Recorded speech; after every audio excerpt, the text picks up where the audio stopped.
Ida anfaqat ing dalem nalikane nafkahi sapa almar'atu wong wadon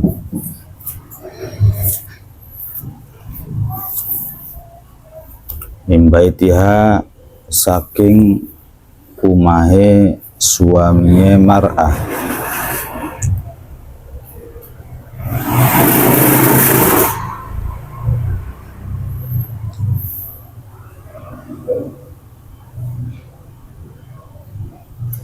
ghairi mufsidatin kang orang rusak karena mongko ono ikulaha kaduwe mar'ah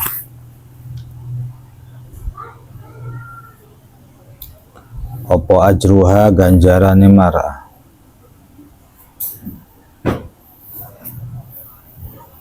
bima sebab perkara anfaqat kang awe nafkah sapa mar'ah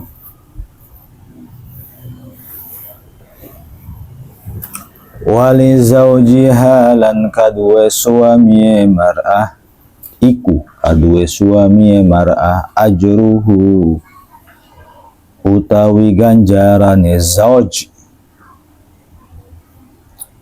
bima kelawan perkara kasabat kang menggawe sapa zauj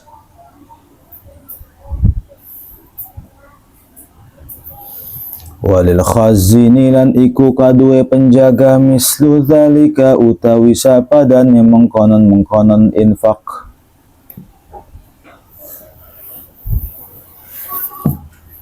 la yang kusu hale orang-orangi sapa banduhum sebagiane wong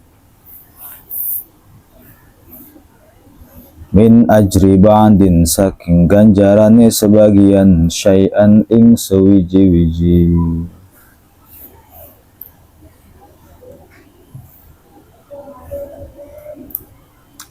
jika seorang wanita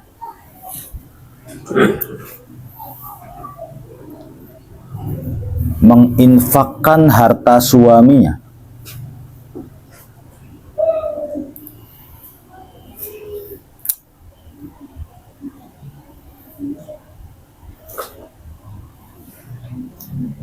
yang halal, ghairi mufsudah,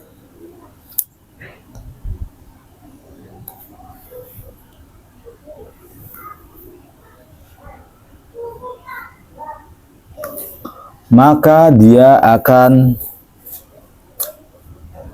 mendapatkan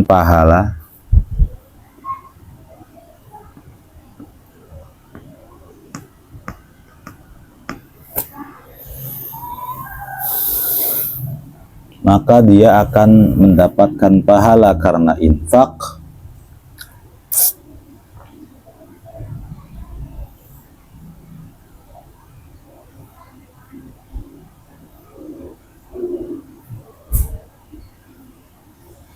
dan suaminya mendapatkan pahala karena telah bekerja. Dan suaminya mendapatkan pahala karena telah bekerja.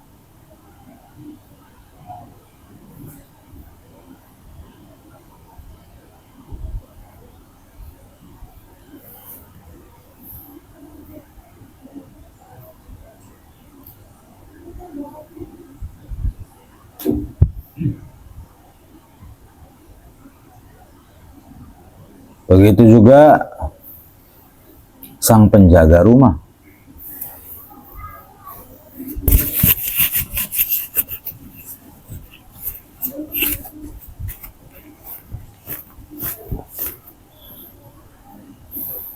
Antara sebagian dan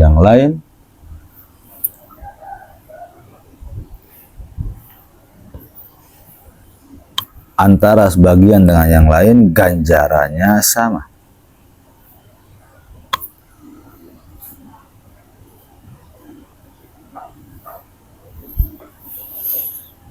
Tidak kurang sedikit pun.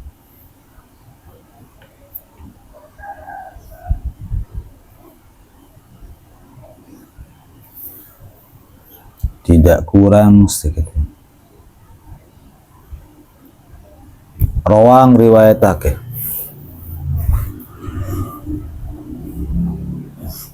hu ing hadis sopo asy-syaikhani Bukhari Muslim.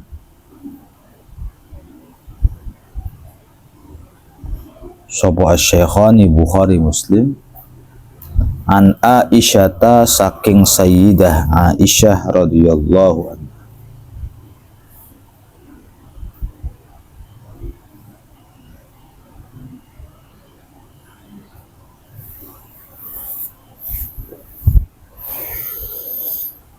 Idza tasa'aba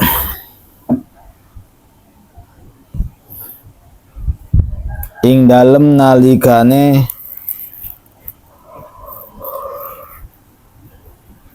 menguap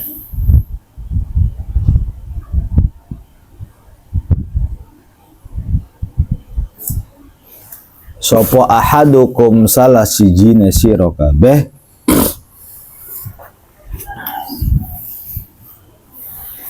faliyadha mongko becik nyelehake sapa ahad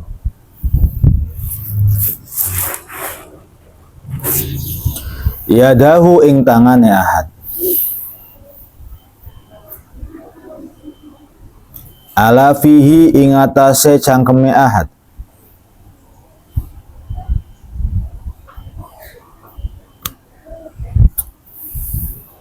wala yawilan ora melonglong. Ada suaranya tau?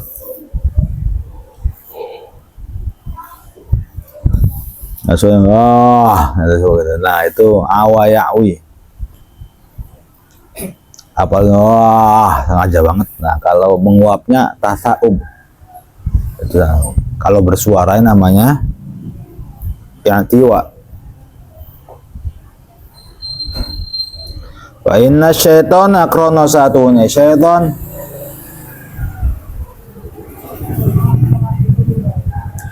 iku yadhaku tertawa sapa syaitan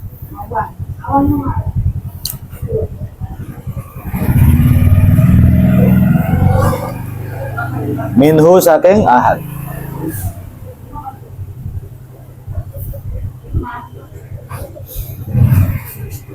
jika seseorang menguap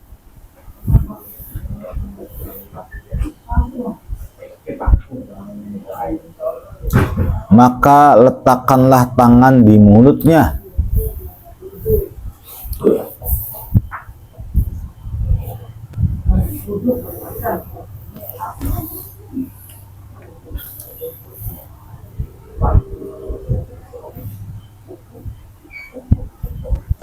dan janganlah dia melonglong lah, apa ya bahasanya, bersuara boleh.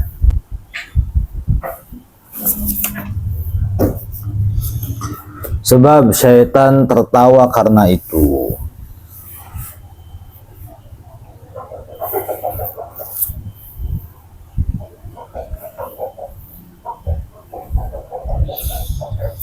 Nanti kalau ini namanya ilmu parenting rumah tangga. Kalau udah punya istri, begini ya, paham baik-baik. Kita jangan mengikuti budaya orang kita. Yang mana banyak istri yang kerja, jadi pegawai negeri, kerja jadi kasir, Indomaret, di pabrik Jamblang, Sampurna, banyak perempuan. Nah itu bukan cara Islam, salah. Lalu suaminya nganggur, di rumah aja, rokok, ngopi, mainan burung, mancing, ngadu jago. Gak boleh. Prinsipkan dalam hati dari sekarang, sebelum menikah. Pokoknya, istri saya larang kerja. Apalagi sampai ke luar negeri. Jangankan ke luar negeri, di kampung halaman pun yang dekat sama rumah, saya larang istri saya kerja. Siapa yang kerja? Saya cari uang, saya yang kerja. Saya khususkan istri saya untuk ada di rumah. Jangan kamu anggap sebagai pembantu, bukan. Tapi sebagai perhiasan atau mahkota. Disimpan rapi-rapi dalam rumah. Barang berharga kan begitu kan. Emas, sertifikat. Bahkan kadang-kadang orang tua punya sertifikat rumah nggak ngasih tahu anaknya.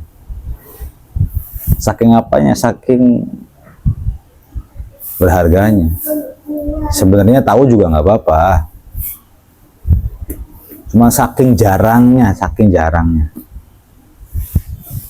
Keluar, akhirnya sertifikat selalu ada di dalam laci.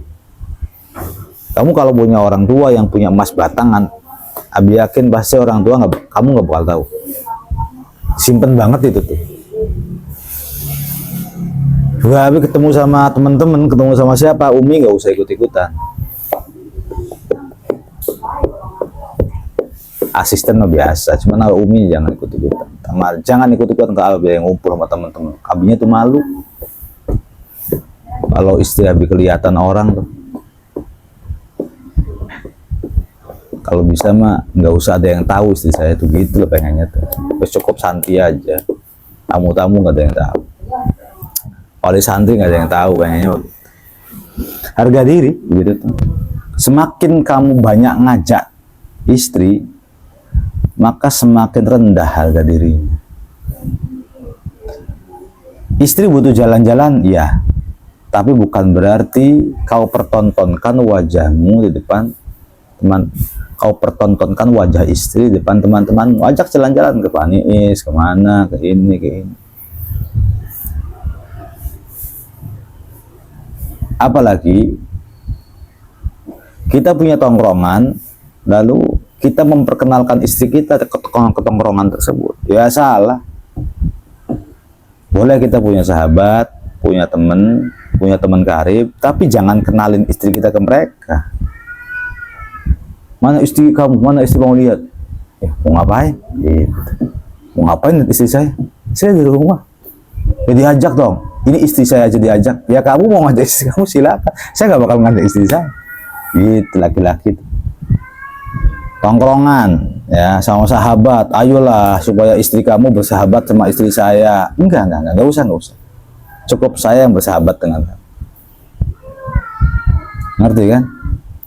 Jangan karena dari muda kamu bersahabatan dengan seseorang, lalu istri kamu dengan istri dia, jangan begitu.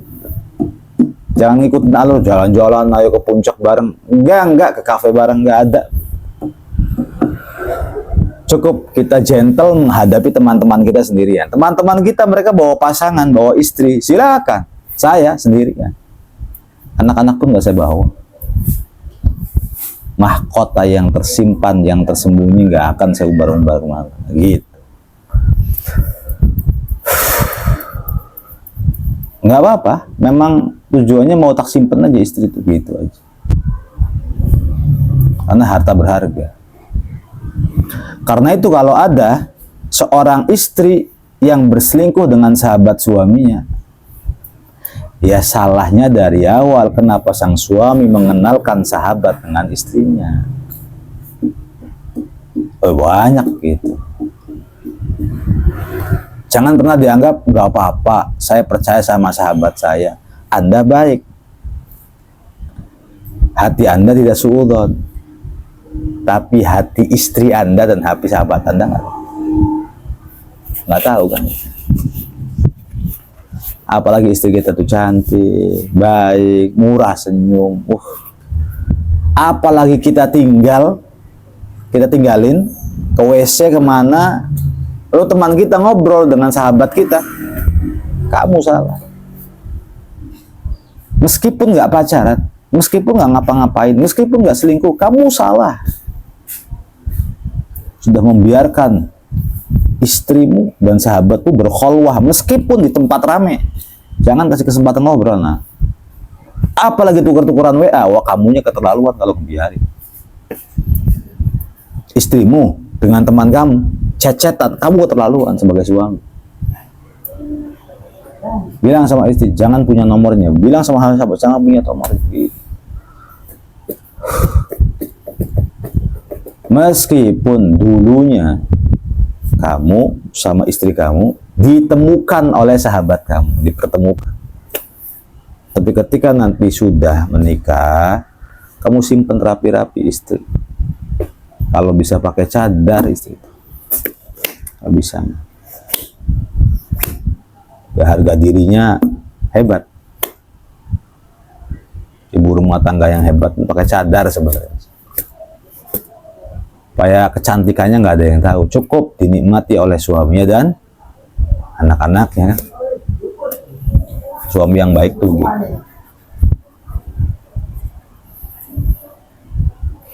Banyak ada TNI yang tiba-tiba nelpon, dia punya teman, ini temannya ini suka macarin istri orang. Ini nih yang nelpon kami nih. Ini dia cerita punya teman. Sama-sama TNI, oknum bukan TNI-nya, oknum. Nah, temennya ini suka macarin istrinya orang. Gitu. Yang nelpon Abi itu diem baik, malah kadang-kadang ngedukung. Lama-lama istrinya dianya yang dibacarin. Istri dia yang dipacarin. Gimana ya Ustaz? Ya Anda udah salah dari awal. Harusnya ketika engkau tahu sahabatmu itu ada kemungkaran, tegur. Jangan sampai kemungkaran yang dia lakukan akhirnya kita yang jadi korbannya suatu saat. Jangan karena kita bukan korban lalu kita diam saja. Contoh nih, kita tahu sahabat kita, teman kita nyuri. Tadi saya habis nyuri, mangga, enak banget. Tegur, kita sebagai teman, jangan malah cekikikan.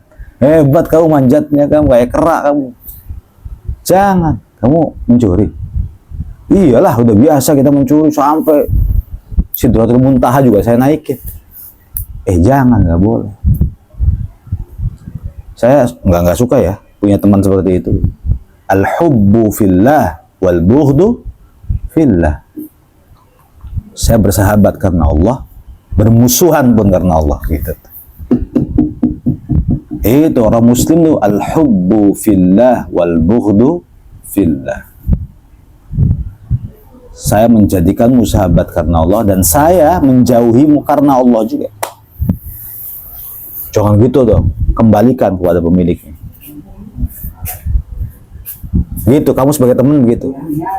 Jadi suatu ketika jika temanmu merugikanmu, kamu pantas marah. Gitu. Sekarang gini, lucu kan?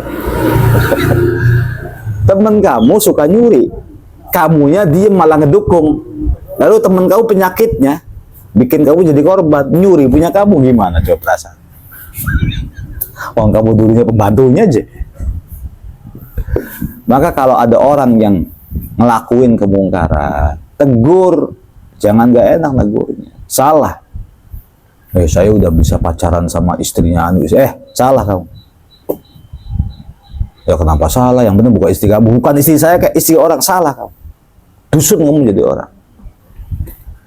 Bodoh amat. Kalau ada buktinya saya laporin ke suaminya, bahkan ke polisi sekalian. Begitu kan, enak amat.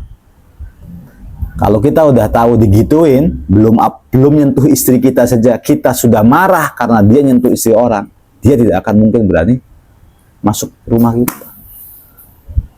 Gitu loh. Nah, rangkaian rumah tangga, perjalanannya kelak nanti akan seperti itu gambarannya. Apalagi rumah tangga yang masih muda, belum punya anak.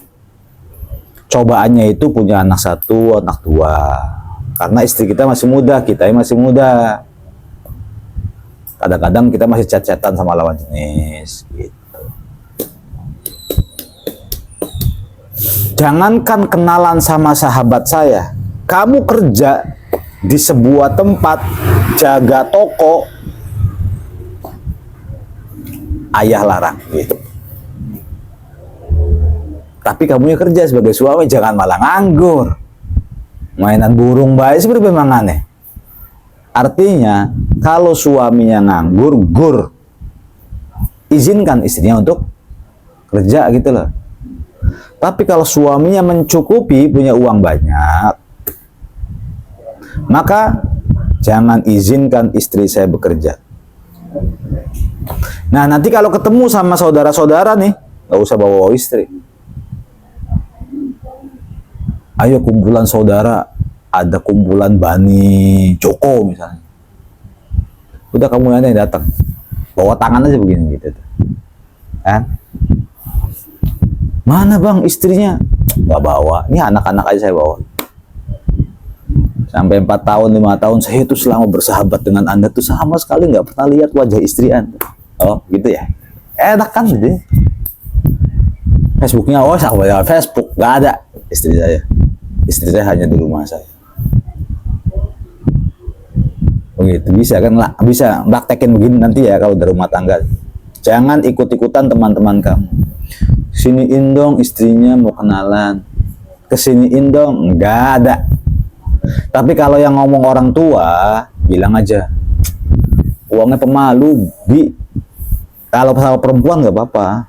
Tapi kalau mamang atau apa, nggak usah. Nah, kalau mamang sebenarnya nggak apa-apa sih. Maksudnya tuh saudara laki-laki jauh. Jangan. Kita harus tahu mahram. Kita harus ngerti mahram. La yahluwanna rajulun bimra'atin illa ma'azi mahram. Nggak boleh laki-laki dan perempuan bersepi-sepian kecuali ada mahramnya. Nah, ini dipraktekin sampai di rumah tangga, dijaga ketat. Istri itu jangan, nah ada lagi, istri jangan suka ngobrol sama tetangga. Istri itu doyan ngomong. Sekali lagi nih, rata-rata perempuan tuh doyan ngomong. Awas kamu kalah nanti. Satu kalimat yang kau keluarkan, mereka sudah mengeluarkan 2000 kalimat. Kuatan mana? Kuatan mereka. Kalau bicara ngomong ya. Nah, lalu secara wajar setiap orang itu suka makan daging. Daging apa urap? Yang paling enak? Daging. Daging apa terong? Daging.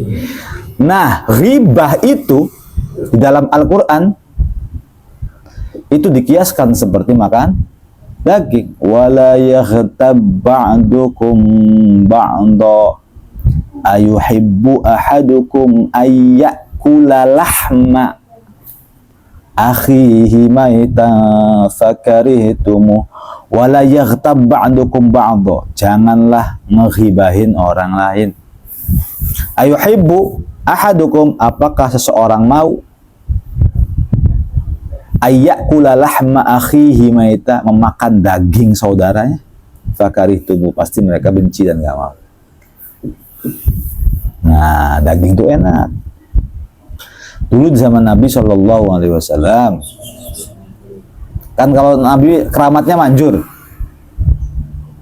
Gitu. Ada sahabat namanya Salman Al-Farisi.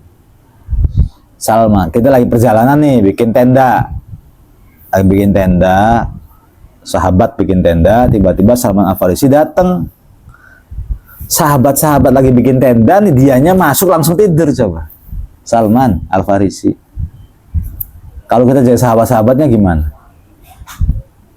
Wah. Dan sahabat pun begitu. Apa sih orang? Langsung tidur.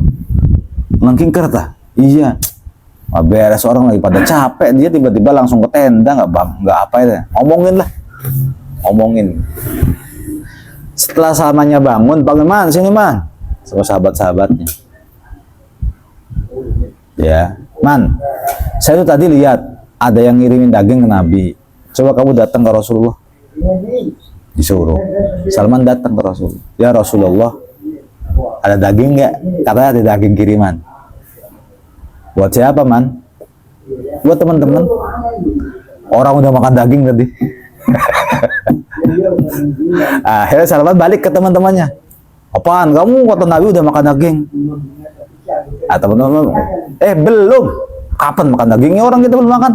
Bilang lagi Nabi, cepetan makan daging. Balik lagi ke Rasulullah. Ya Rasulullah, belum udah makan daging. Nabi menegaskan, udah. Tahu sendiri. Sekarang balik. Gimana sih kamu udah makan belum? Nabi tuh bilang udah makan. Biasa kayak astagfirullahaladzim, orang belum. Kita dari tadi itu nungguin kamu bangun, gak bangun-bangun. Ngehargain kamu kita. Tegesin lagi sama Nabi, minta dagingnya. Akhirnya Salman balik lagi ke Rasulullah. Ya Rasulullah, ini serius sih, teman-teman belum makan daging nih. Salman, mereka sudah makan daging. Jangan bohong mereka. Ya udah, saya percaya ke Nabi. Balik ke sahabat, udah jangan bohong. Saya udah tahu kamu udah makan daging. Belum atau sahabat kita. Nah, akhirnya mereka datang kepada baginda Nabi Shallallahu Alaihi Wasallam. Demonstrasi lah. Rasulullah punten, maksudnya gimana? Kita mereka mau minta daging, kita udah bikin tenda capek, tapi justru engkau mengatakan kamu sudah makan daging. Iya, kamu sudah makan daging kan? Belum. Coba lihat giginya. Diginiin tuh ada selipat daging. Coba meludah, ketika meludah, itu ada darahnya. Dan semua serempak sahabat begitu. Darah semua isinya. Darah. Habis makan daging. Nah, Salmannya tuh, wah udah makan daging. Lihat giginya tuh nyempil semua di sela-selanya. Daging apa kata sahabat tuh begitu? Paham ya? Dulu mah keramat emang kan Nabi. Satu dengan yang lain saling melihat wajah karena keheranan. Kita belum makan daging sama sekali nih, kenapa ada sela-sela daging? Nah, kita ketika meludah itu ada darahnya gitu. Maka Rasulullah mengatakan, kalian sudah memakan dagingnya Salman. Nanti ya. Makin kaget lagi dagingnya Salman. Kita doyan kan daging Salman. Jangankan dia hidup, dia mati pun nggak doyan. Enggak. Maksudnya ketika Salman datang, nyampe ke tenda, kalian sedang berkeringat, capek, bekerja, ngetok, apa namanya? Apa sih kalau tenda tuh ngetok itu? Ngetok patok. Lalu kalian ngerasa tidak terima, si Salman itu datang langsung dan kalian menggunjing Salman, itulah bentuk kalian tuh memakan daging. Artinya begitu ya. Lah, yang suka makan daging itu adalah para istri. Maka ngomongin orang tuh paling nikmat. Kalau ngomongin orang paling nikmat. Kalau misalnya kita sudah punya istri, maka halangi dan cegah istri kita untuk tidak ngobrol sama tetangga. Ngapain? Sama tetangga dulu. Sosial. Nggak usah sosialan lagi. Ngapain? Sosial itu tetangga sakit, tengok. Tetangga mati, ngelayan. Gitu kan? Sosial yang bener. Bukan berarti tiap hari ngobrol di warung kopi. Salah. Wallahu a'lam.